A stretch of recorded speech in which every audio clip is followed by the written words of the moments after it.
The Call7 Investigators tonight obtaining the interrogation tapes of former Arapahoe County Sheriff Pat Sullivan.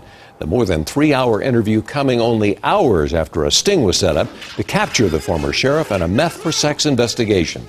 7 News reporter Marc Stewart is live now. Marc, he admitted even then he had disgraced the badge. Indeed, Mike, and for the last 2 hours, we have been going through more than 100 pages of testimony of Pat Sullivan being interviewed by some of the detectives who even appeared to know him from his time as sheriff. Tonight, we hear how he admits to taking advantage of a young man with a mental disability.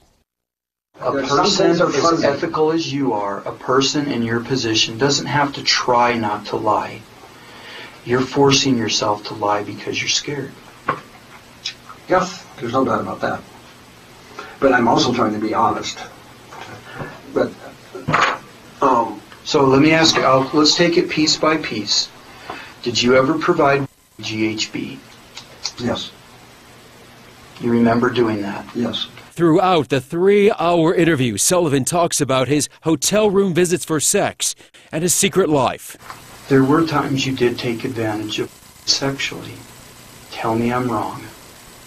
When you guys were in your drug-induced, when you guys were on drugs, you would engage him sexually. Okay. Am I Yes. wrong? Yes. That's true, isn't it? Yes. In the past, 7 News has reported Pat Sullivan's connection to the Cherry Creek school system, how he was hired to find security officers for the school.